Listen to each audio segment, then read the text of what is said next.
Hey everybody, welcome to Song of the Week. Today we are doing In the Mood by Joe Garland, and this one is arranged by Mona Regino.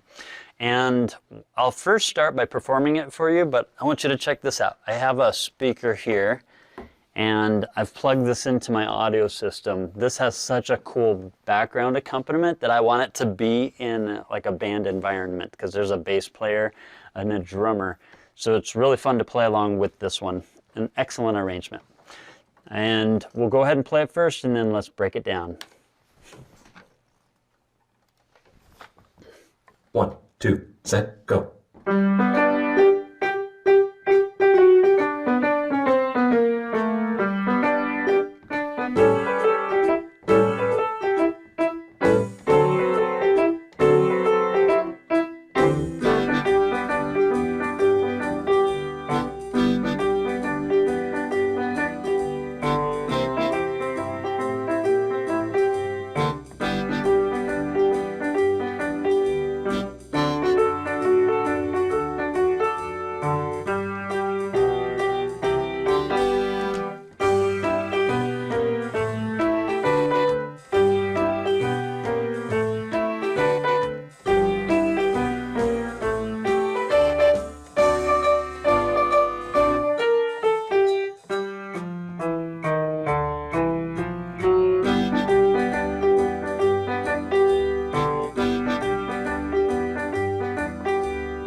All right, I think you'll have a lot of fun playing this one, and it's really not that hard to play.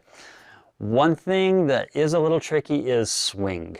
You have to learn how to play something in a swing. In this particular one, there are accents in different places, so I will show you that in a minute. But let's just go through hand positions, where you put your hands, and how to play the chords, and what the chord names are. Let's start right at the top. If you'll come in and just take a look at my fingers. All right, the very first position is a G position. It happens to be in the key of G, so you'll see a lot of F sharps. And then put your third finger on the G.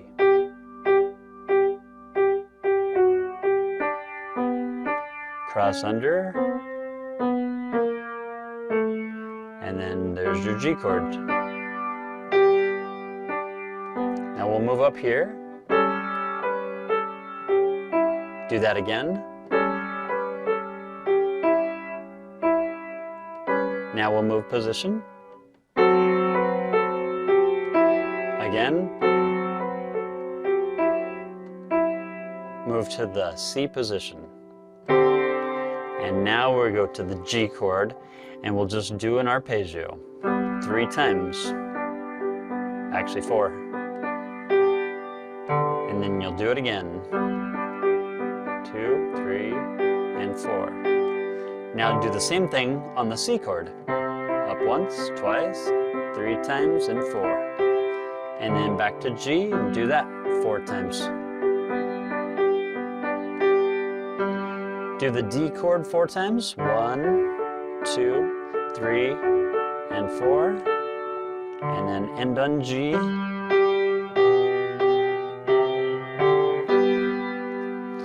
All right, we move to the middle section of the song where you move into G position on the left hand, and the right hand you play the third finger on the G. Walk down chromatically. So the right hand's actually in E position. The left hand is in G position.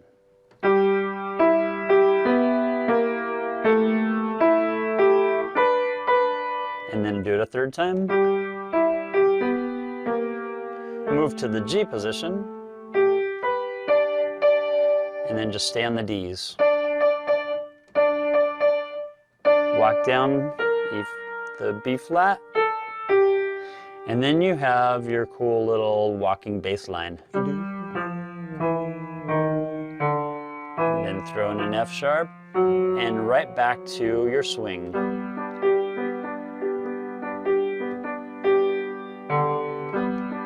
This is just the regular, the main theme of it. You go to the C chord.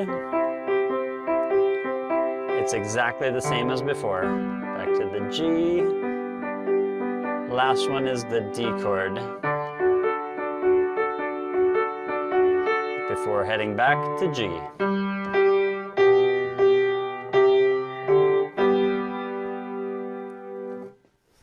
All right, let's take a look at the swing. When I'm teaching swing, sometimes it's hard for students to pick it up, sometimes they just pick it up. If you can pick it up by ear, just listening to it and kind of imitating the feel of it, that's going to be the fastest way you can do it. So don't analyze it unless you actually absolutely have to. So let me just show you the main theme of this. This is the G chord.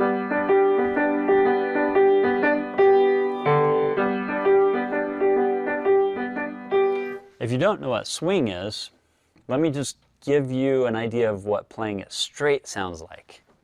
1,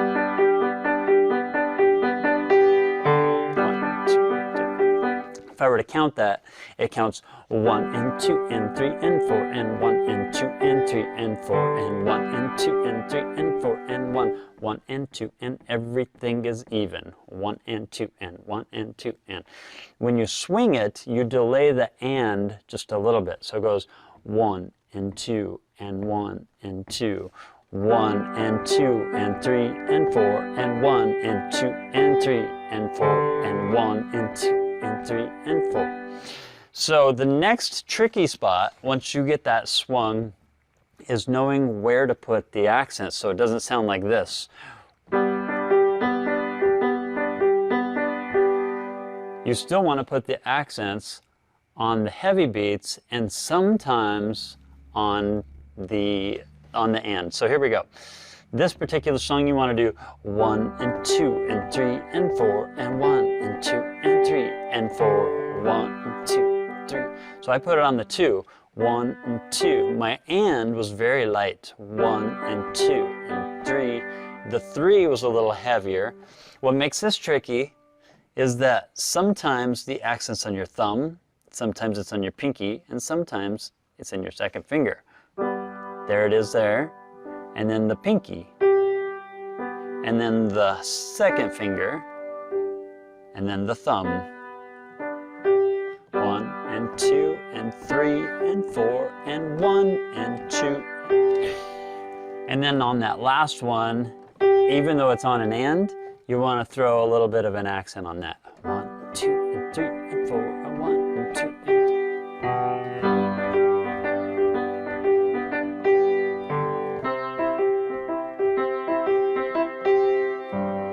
I hope you've enjoyed this. It's just the beginning of how to swing something and how to work on the accents if your hands are in playing a different pattern that goes contrary to the fill. So this one's a little bit tricky, but still a lot of fun.